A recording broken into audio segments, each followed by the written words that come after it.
salaamullaahi calaykum waraxmatullaahi tacaala wabarakaatuh dhammaan asxaabta naga daawanaysa daraja TV waxaad ku soo dhawaataan barnaamijka cayaaraha waa maalinimo sabti ah taariikhda ay ku astaysantahay 6 Juun sanada 2020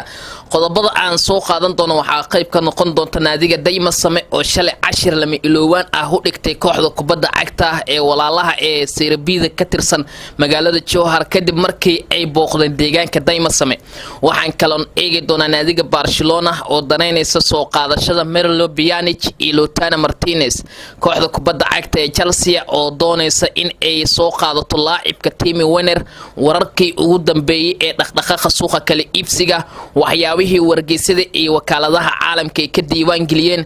iyo waxyaabaha maanta ugu hadalhaynta badan leh oo ay hadalhayaan wargeysada caalamka Liverpool oo doonaysa in ay laba xidig oo kooxdeeda ah ay ka saxiixdo heshiisyo aad u xiiso badan Chelsea oo ka faa'iideysanaysa diidmadii Liverpool ay diiday Timo Werner naadiga Manchester United waxa ay doonaysaa inay soo qaadato laba laacib oo kala ah waana laacibka Sancho iyo Philippe Coutinho qodobadaas iyo qodobo kale oo xiiso badan ayaad ku daawan doontaan waa mar kale iyo cayaaraha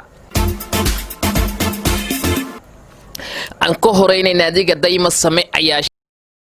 dhanka kale inta dhawaan ayaa la furay koobkii Serie A Soomaaliya Premier League ee ka soconayay magaalada Muqdisho ee caasimadda dalka Soomaaliya koobkaasi ayaa ahaa mid aad xiisad iyo xamaasad badan u lahayd iyadoo kooxaha horyaalkaasi ay bilaabeen in ay cayaaraan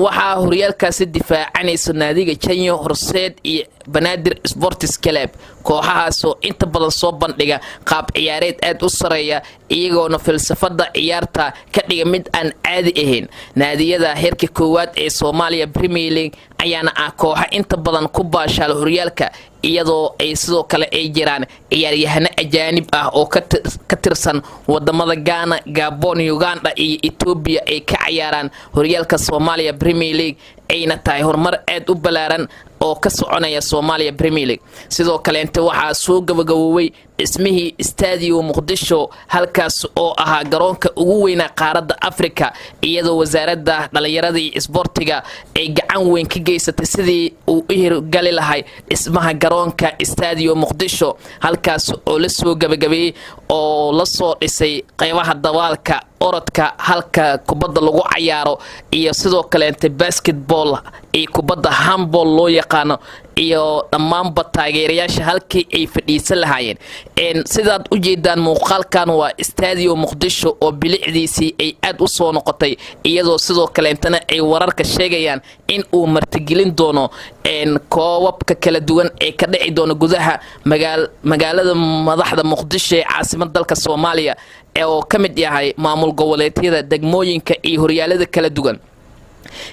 sidoo kale inta hadii aynu eegno ciyaaraha Yurub naadiga Chelsea ayaa lagu soo waramayaa in ay ka faa'iideysanayso heshiis ay ku qaadan doonto Timo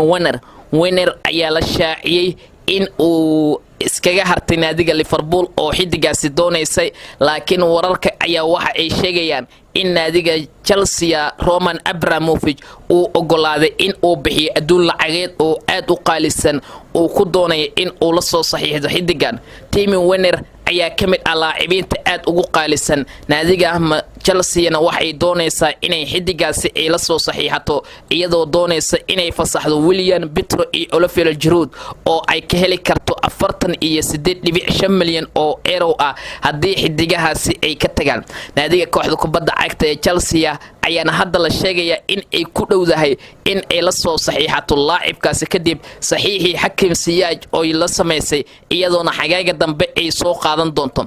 dhanka kale naadiga kooxda kubadda cagta Barcelona ayaa aad u xiiseynayso soo qaadashada Lautaro Martinez iyo Merlo Pjanic kuwaas oo ah xidiga aad u waaweyn naadiga Barca ayaa la sheegaya in ay doonayso in Lautaro Martinez iyo Pjanic ay keento garoonka ay ku ciyaarto naadiga kooxda kubadda cagta ee Barca Camp Nou Stadium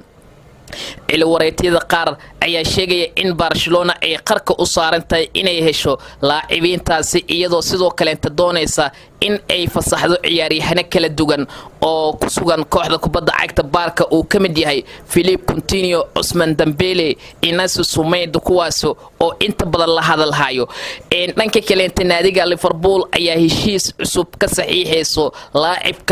لاعبينta kala African Van Dijk iyo Alisson Becker. Liverpool ayaa lagu soo waramayaa in ay doonayso in heshiis cusub ay ka saxiixato xidigahaasi iyadoo isaga hartay baacsigii ay ugu jirtay inay soo qaadato xidiga Timo Werner lagu magacaabo, laakiin macalinka Klopp ayaa aad u doonayo in uu heshiis uu ka saxiixo naadiga kooxda kubadda cagta Liverpool ciyaaryahanadeeda oo kala ah Alisson Becker iyo Van Dijk si ay xidigahaasi muddo dheer ay ugu sii sugnaadaan garoonka Anfield ee magaalada Merseyside dalkaasi Ingiriiska. Klopp ayaana sheegay in xidigaha uu daneynay inuu heshiis cusub uu ka saxiixo. dhanka kale kooxda kubadda cagta Manchester United ayaa soo qaadan doonto لاعبينta kala ah Philippe Coutinho iyo sidoo kale Jadon Sancho. wareetyada ayaa sheegaya in xidigahaasi ay qarka u saaran yihiin inay la soo wareegto naadiga kooxda kubadda cagta ee lagu magacaabo Manchester United. macalin Ole Gunnar Solskjaer ayaa ka dhawaajiyay in ay ka go'an tahay inuu la soo saxiixdo لاعبينta Sancho iyo Coutinho kuwaas oo aad la xiriirinaya inay imaan doonaan garoonka Old Trafford ama maslaxada yariyada oo ay ku ciyaarto naadiga kooxda kubadda cagta ee Manchester United. kooxda shiyaadinta cas ayaana la xiriirinayay inay heli doonto xidigahaasi oo kala ah waa Sancho iyo Coutinho oo ah ciyaaryahano aad u waaweyn oo la xiriirinayay inay la soo saxiixan doonaan dhamaadka xagaagan. dhanka kale naadiga kooxda kubadda cagta ee lagu magacaabo Barcelona xidigeeda Leo Andres Messi ayaa lagu soo waramay in uu soo gaaray dhaawac aad u fudud. laacibkaas oo la shaaciyay in dhaawacan uu saameyn ku yeelan doono qaab ciyaareedkiisa iyo sidoo kale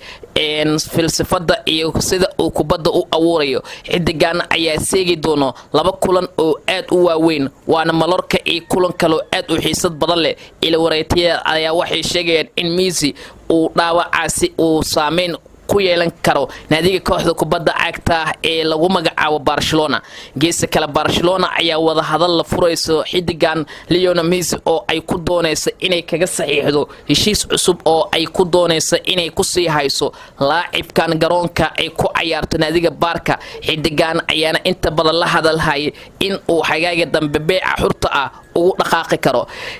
aynu eegno Arsenal ayaa waxa ka tagi doona Pierre-Emerick Aubameyang iyadoo Aubameyang la sheegay in wareetyada qaar ay shaacinayaan in xidigaasi uu qarka u saaran yahay inuu isaga tago naadiga kooxda kubadda cagta ee